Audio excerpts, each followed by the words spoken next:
So on that post, it got me thinking, especially how we've been talking about, the theme for this season was the illusion of choice. And so when I saw the post, she invited me to a clubhouse talk at 11:15. It's like, girl, I'll probably still be on this podcast. Like on the post she did. But when I saw the post and I saw the way my friend responded to it, her response to it was, then you can retrain your subconscious mind differently, and that is when the world starts to work in your favor. I just thought it was really amazing, because what I've been noticing on my Facebook page lately is when I share stuff like this, I get very little engagements. And as a brand strategist, I understand that that means my audience is not into this kind of stuff, right? And just for fun, so you can understand how my personal Facebook page works, I more so use my personal Facebook page as a way to catalog post ideas. Okay. So when I share a post, if I don't put a comment to it, then it's something I intend to circle back to and do something like more in depth on later. If I do a post and if I share a post and I do add my own comment, then it's pretty much like in my head a complete thought as is, and I don't need to do anything extra to it, kind of thing. And then I have like my posts that are from my personal life experiences, right? And so it just happens to work out. And again, this is like brand strategy nerd stuff.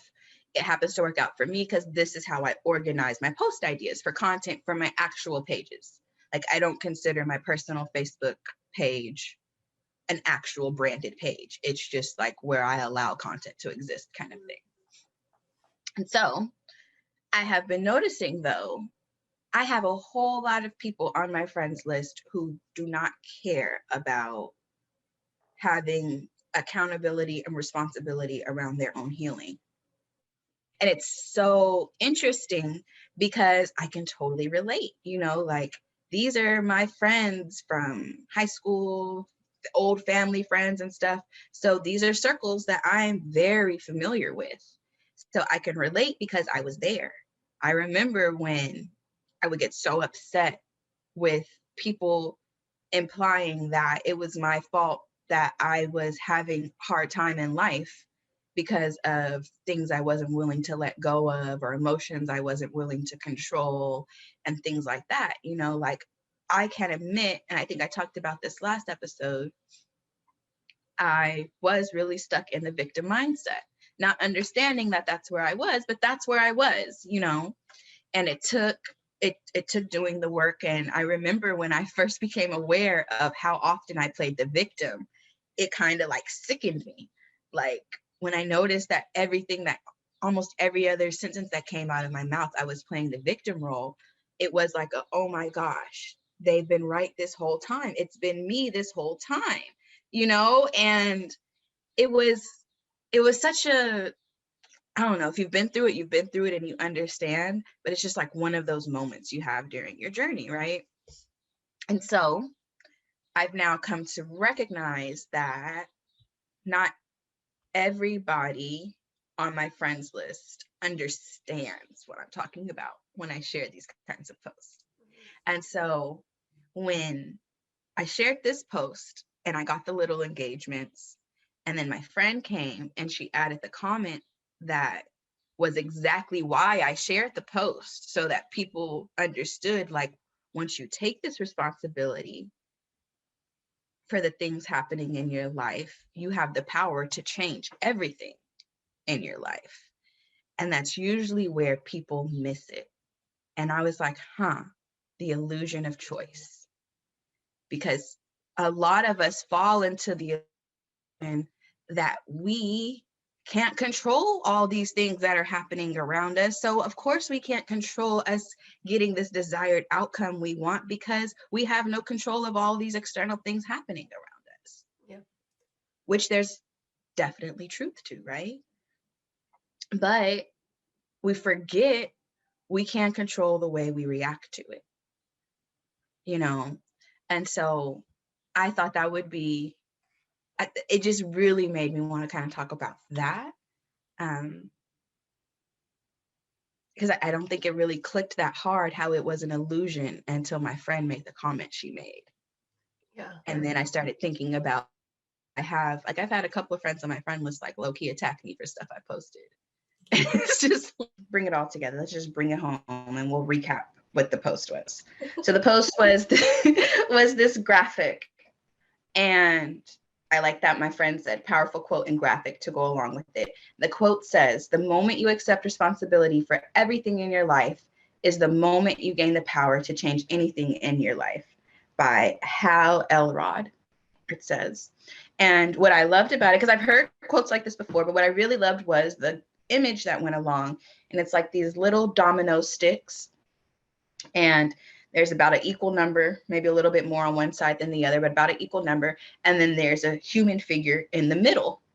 And the human figure puts their hand up on the side of dominoes that are falling, as if to say stop, and prevents all the other dominoes from falling on the other side. Yeah. And so then when my friend commented and said, 100,000%, in response to the graphic, 100,000%. And when you do accept responsibility for everything in life, then you can retrain your subconscious mind differently. And that is when the world starts to work in your favor. And so what I was saying was, like, when she said that, I realized, I don't get a lot of people who leave these kind of comments on my Facebook feed, because I got to recognize the friends that are on my Facebook list. And they are, if I could put it into an illustration, they are the past TeAirra. Like the TeAirra who hadn't done all of her self-healing, the TeAirra who was still playing the victim mindset. Like, they are reflections of that version of me, because that was what I grew up in. And that's what all my friends list mostly are now, except for the amazing new people I have met along this journey, right? And I've noticed that only the amazing new people I have met along this journey seem to get those posts I make, right? And that was when it kind of clicked, there's the illusion of choice. Right there, when things are happening to us, we feel like we don't have a choice to be able to take responsibility and gain power to change anything. Yeah. Kind of feel like we have to just sit there and take it and wait. And sometimes that is very true. Personally, and this is where I do want to start to get the conversation going. Personally, I feel that I don't want to say before you sit and wait, along with sitting and waiting, because sometimes I know my human design is to wait to respond. So, sometimes I do have to wait first. But also, there are times I know when I've come up with possible ways I can do something. Like, what can I do in this situation? And I make a very honest list with myself. And I promise myself, this is something new I do. I promise myself to only focus on these things, because I'm going to drive myself crazy trying to focus on those external things that I can't control, those external things. But I do have a choice of, do I want to take responsibility in the part I've played thus far, even if the part I played thus far was being in the wrong place at the wrong time? So now, because I was in the wrong place at the wrong time, I have to come up with a solution to how I'm going to get out of this as whole as possible. Yeah. You Taking the power back almost. Mm-hmm. Yeah, because like when you're talking, it reminds me of the part where, like, when people are diagnosed with certain kind of issues, or have a certain kind of label in regards to what they went through. Because a lot of times in our normal human behavior mind, we like to categorize things and put them in a little box and label it and what it is, to kind of have a name to it, to where we can identify with it. It's not like it's a bad thing, but it's just like a normal human behavior when we learn things, right? Because you put a word to it so you know what it is. So what happens is, when we don't put a name to it or a label for it, we kind of feel like things are happening to us. It's almost like a storm that kind of goes through, and you're just like, oh, what do I do? Now I just need to respond and react from it. And so it's almost as if, like, we're putting a name to something, so we can actually be aware of that and take power, take take charge to exactly what to do in regards to that, if that makes sense. That's why I'm Yes. from you too. It's like, this is like slightly mind-blowing. I was like, oh my gosh, this is exactly the conversation I was having with one of my clients and one of the people, or I've been reading in general. So, well, what I really like about you saying put a name to it was that is the way I first understood how I was playing victim a lot. Was I had this mentor, Allison Bird. I'm gonna shamelessly name drop her. She's actually having a really great promotion right now that I'm wanting to get in on for one of her talks, because I swear when this woman talks, she just speaks life into everybody. And you just can't help but like just fill your cup up and just love her for being in existence. Like, that's the kind of woman she is. So I had an opportunity to work with her. And one of the things she had us do was, and she's more for entrepreneurs, you know, and she calls herself the Profit Accelerator, just to give you an idea of her background. And so what she helps us do is identify the like energetical things that are holding us back, so that, like you said, we could put a name to it and do something about it. And I think it's very interesting that she taught me how to do this through business. All this stuff she was teaching me was for business, but I was able to turn it back to my personal life. Mm-hmm. And one of the things she had us do was have a meeting in the boardroom. And she was like, as the business owner, you get to call all the shots. She was like, big businesses have board members, and then you come in and once a quarter you have your board meetings, and you have the long table, and the CEO sits at the head of the table, and then you have all the other team members of the board sitting along there, and they help you make your decisions. And so she was like, what are you going to tell each of the team members so that you accomplish the vision you have? And I'm definitely paraphrasing. This is why you got to catch Allison, because she got all the juice. But and so when she did it, though, the point of the exercise was to see how we had power in our voice by commanding the atmosphere. That's what she wanted us to see. So she had us, I remember we had like our finance person, our sales person, our marketing person, and she wanted us to talk to each of those people. And she had us say things. So like our finance person, we had to tell them, you know, this company is always going to be in the green. And anytime we spend money, we get it back 3 times. Our salesperson, I had to tell my salesperson, I expect to sell 20 contracts this month and to service them all in a timely manner. You know, like we had to make these commands to our board. And then after we did all that, she came back and said, now, what if I told you that each of those people you talk to are you? They're a piece of you. Mm-hmm. And that was when I realized, hot damn, this whole time, all I had to do was talk some sense into TeAirra, you know?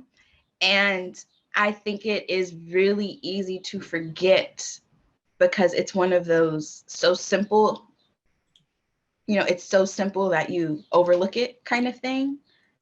Because, and I think you and I, we were just talking about this before the recording, like how my daughter is really entitled to the oldest one, and she'll command her all the time, you know, and it's really easy for her to give these commands to someone outside of herself. But when we try to get her to understand that when she's feeling over emotional or, you know, afraid or something, that she has the power to command her emotions, just like she commands her sister. And that, but that's the example we have to use so that she connects with that feeling. Yeah. You know, and that's what I mean by it's so simple, we overlook it. We command ourselves all day long. We tell ourselves to walk, we tell ourselves to breathe, we tell ourselves to eat, we tell ourselves to drink, all of it, all day long. But we are not actively thinking to tell ourselves to do those things. It's like it happens and it's done, you know? So we forget that we have the power to command even the way we're responding. to a situation because we're not used to talking to ourselves that way. Yeah.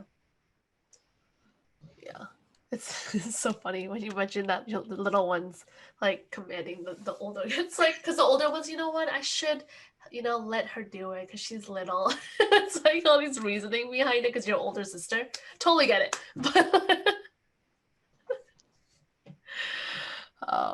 But yeah, in regards to like the whole aspect you talk about the board meeting, it's like knowing there's these different parts of you and how you literally can almost categorize yourself to respond this sort of way. And it's interesting when you mention that because even though there's each part of you, but holistic wise, there's a theme to it. You're still part of one company, if that makes sense. Even though it's a part that does marketing, the part that does sales, part that does, janitorial, whatever it is in general, but it's still all the same company. The same company. Yeah. So I think what would be real cool here is to kind of talk about those different things in our mind that we're like, if we were to make a round table for ourselves and we were to have a round table discussion, who would be at our table? Good question. Tell me. I don't know. Who would be a good one? I feel like have you there's this girl on Instagram, I don't know her name, but I really like to watch her. My sister watches her and she shows me her videos, honestly. And I love when she shows me her videos because what she does is she does all the like emotions in her brain when it comes to a guy.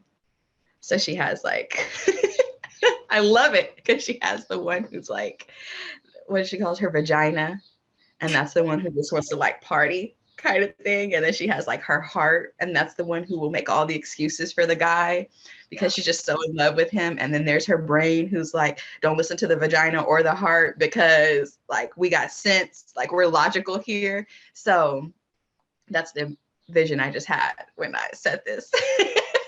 But so if I were to put it that way, if I were to say there was a round table, right, I would definitely feel we have to have one for our future self.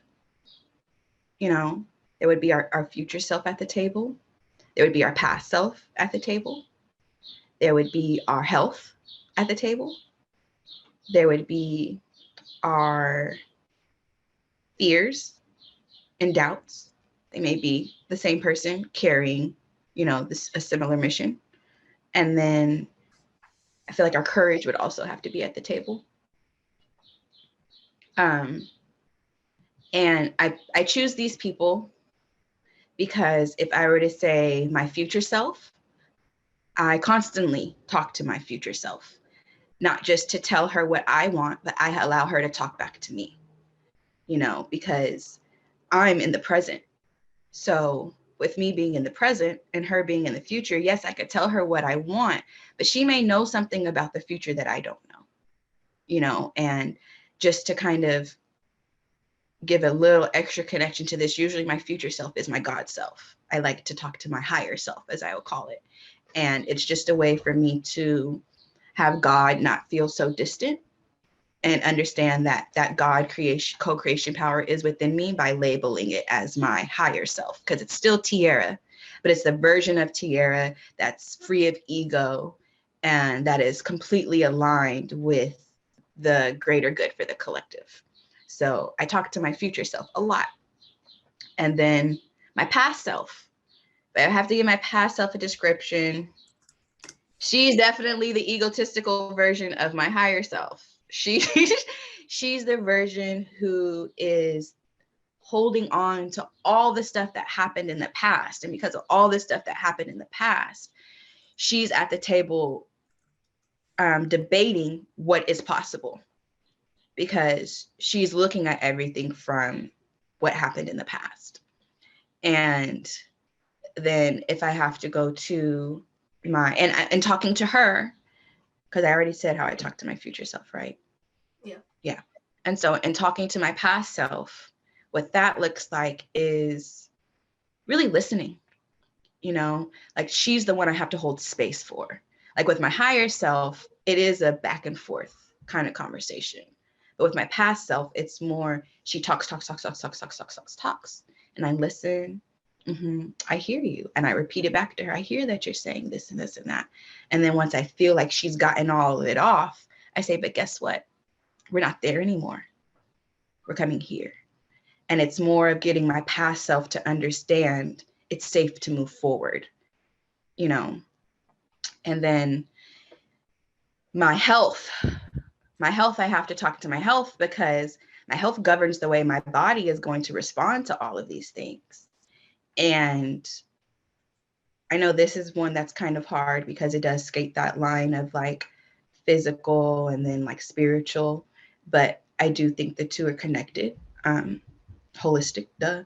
But and how they're connected to me, though, it goes back to how you like to talk about the way our brain commands our body and how our body sends signal to our brain so the brain can give commandments. And so I have to tell my health often, you're here to keep us whole. You know, like you're here to govern everything. So your responsibility is to make sure that you're functioning well.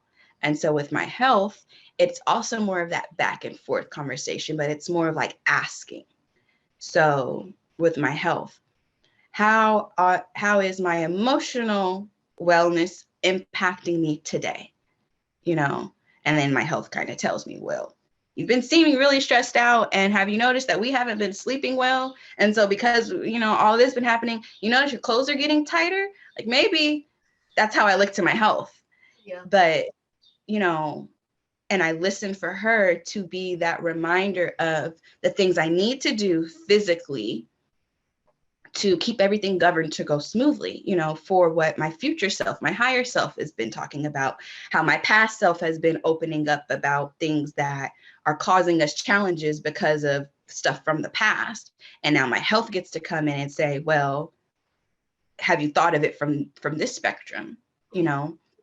And to add And then for the health wise, when pain or certain symptoms or fatigue mm-hmm, or inflammation comes about, it's almost as if we are reliving when was the last time I felt pain? When was the last time I felt fatigue? When was the last time I felt this thing in my body?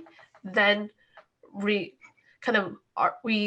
remember almost bodily memories, if that makes sense, of when we felt that, and then those emotions may come back. So because sometimes I work with people in their bodies, I'm shifting certain things get achy, things get shifted, feels a certain way, and then that almost unconsciously triggers the body to think, I felt this way before when I was tilted towards the left, because when I was tilted towards the left, I wasn't balanced, and maybe some kind of trauma happened, some kind of thing happened, so it triggers a certain unconscious memory to come out.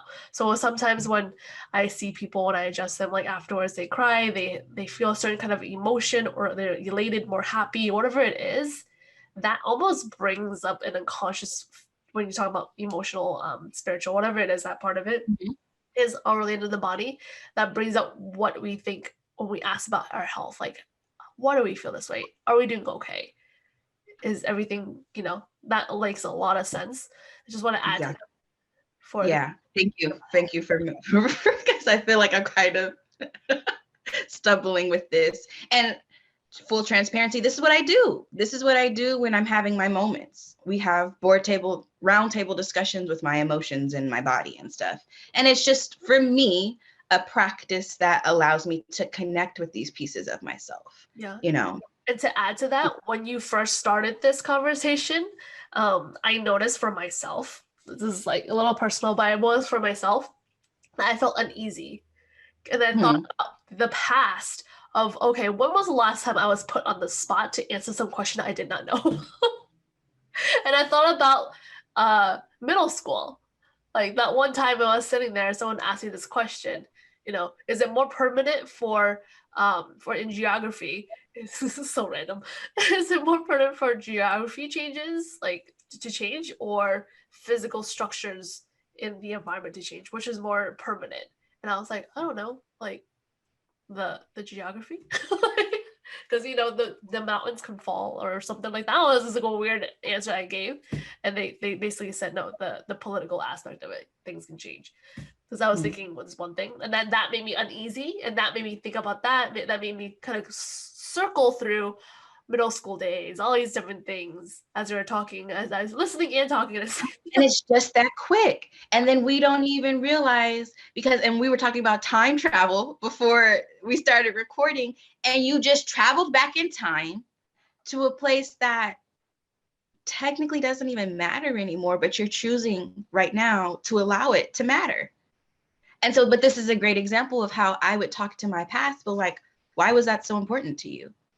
Like, why did that make you so uneasy? Was it being put on the spot? Was it feeling like you had to have the answers all the time? And like, what about those things now are impacting you today? Like, why today is a question from middle school still lingering in your brain? Are you afraid of not having the right answer? Are you afraid that if you're put on spot, you're not going to be able to serve people fully? Like, what is it about that moment that has you feeling this way? And then it goes right back to that graphic, because you totally could have allowed yourself to allow all the dominoes to fall right then and there and to spiral into this state of panic. Oh my God, TeAirra about to ask me about some stuff I was not prepared for. But instead, some part of you put your hand up, stopped the dominoes, and said, wait, that happened in middle school. I am a grown woman, and I am on my podcast having a conversation about something I know I'm an expert in. Why am I panicking right now? That younger me must still need a hug. Yeah. It's more like action steps. That's the reason why I love this podcast, even though we talk about a full range in general. But it's more what our goal is to provide a space where we can we can help people to take little bits and pieces to put it into their lives, to how they can maybe deal with something, the issue that they're dealing with, or how to lay out a foundation or structure of how a direction where they're thinking, or just the whole variety of things. That's why it's holistic.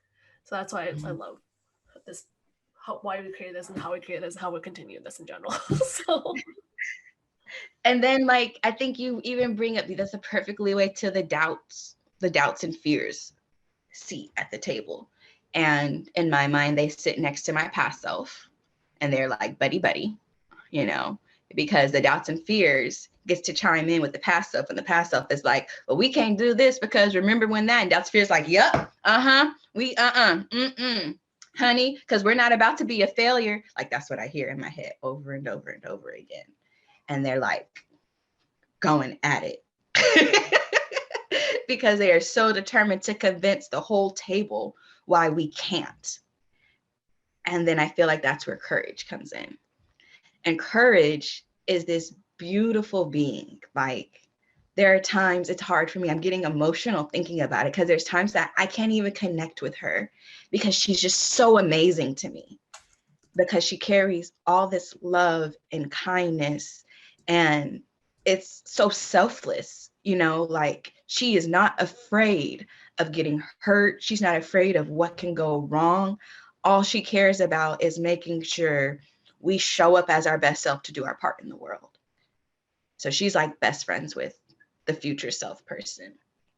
And so while all the arguing is going on, courage is the one who stands up and says, but we have a purpose and we have a plan. So taking into consideration what past self and doubts and fears are bringing up, health has helped us understand that in order for us to move forward, we need to do X, Y, Z, make sure we're sleeping better, make sure we're meditating because our body has been under a lot of stress. It seems like we need some more nutrition in our diet because we're getting tired really easily, and that's keeping us from being able to move forward, which is therefore enabling doubt and fear to feel like they're correct in this situation. We're not going to be successful. And courage is saying all this. Courage is saying, I hear you all. But we have to remember, future self knows the plan.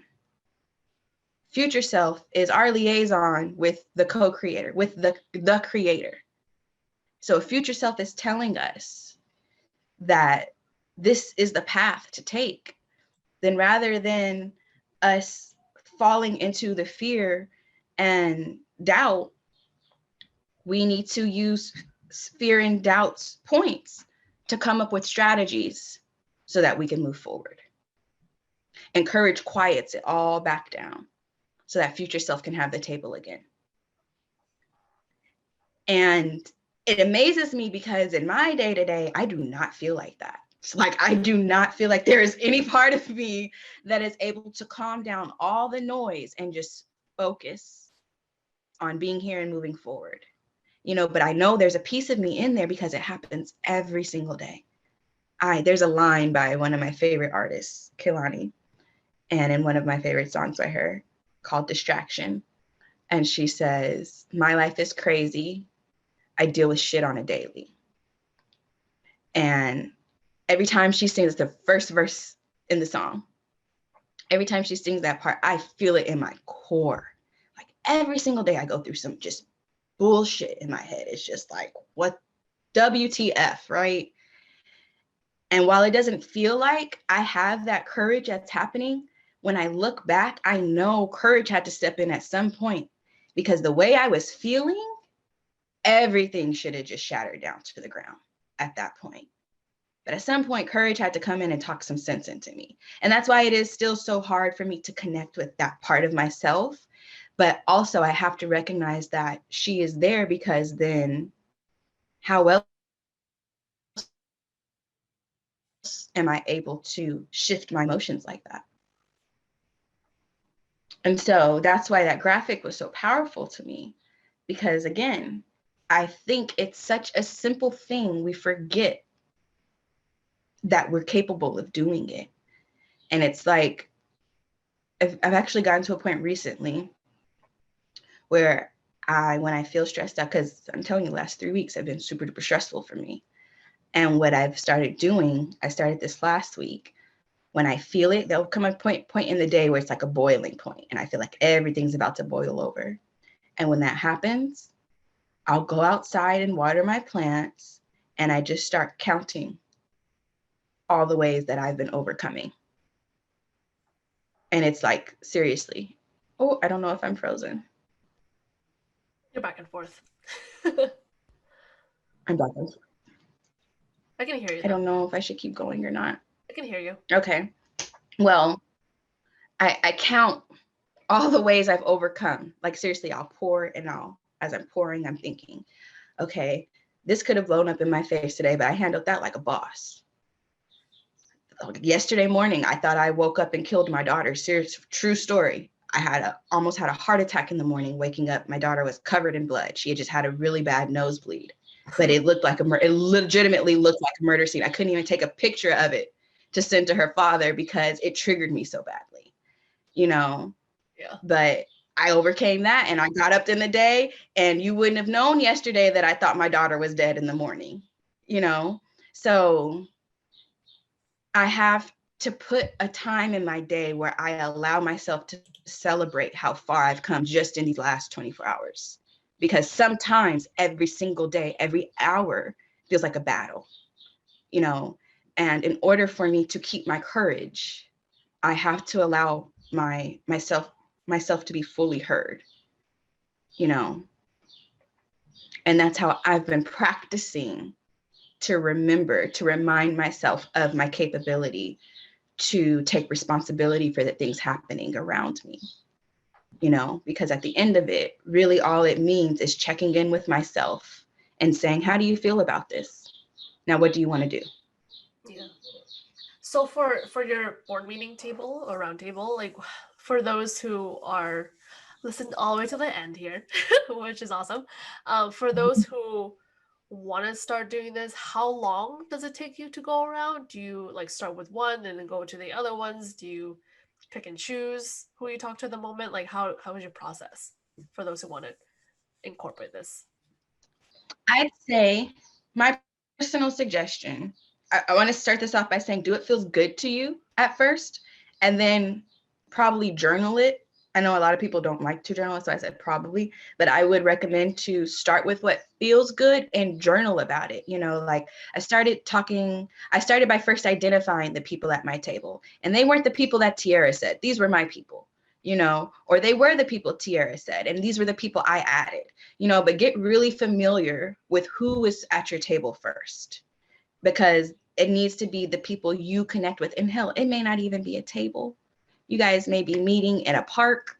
You guys may be meeting in the bathtub. Like, I don't know. But the very first step is to identify who those people are and the way in which you like to meet with them. And then from there, I would recommend starting with a system of how you go around. Because systems create consistency. And when you're able to have more consistency with this kind of stuff, then you're able to see more results. Kate, can you still hear me? Yeah, I can still hear. Okay. And so, consistency will create the results. And then what's really fun is once you have the system down, you get to break it. And then you get to pick and choose the pieces you do like on this one day, and then maybe you don't do the whole full circle for like a month because you've gotten so good at feeling into yourself and understanding how your body responds to things that you only need to check in with certain people from your table, you know, more frequently than others. So definitely start by figuring out what feels good to you, and then from there create the system. Master that system for yourself so then you can break it. Yeah, that makes sense. Because a lot of times you don't want to have this conversation over and over and over again.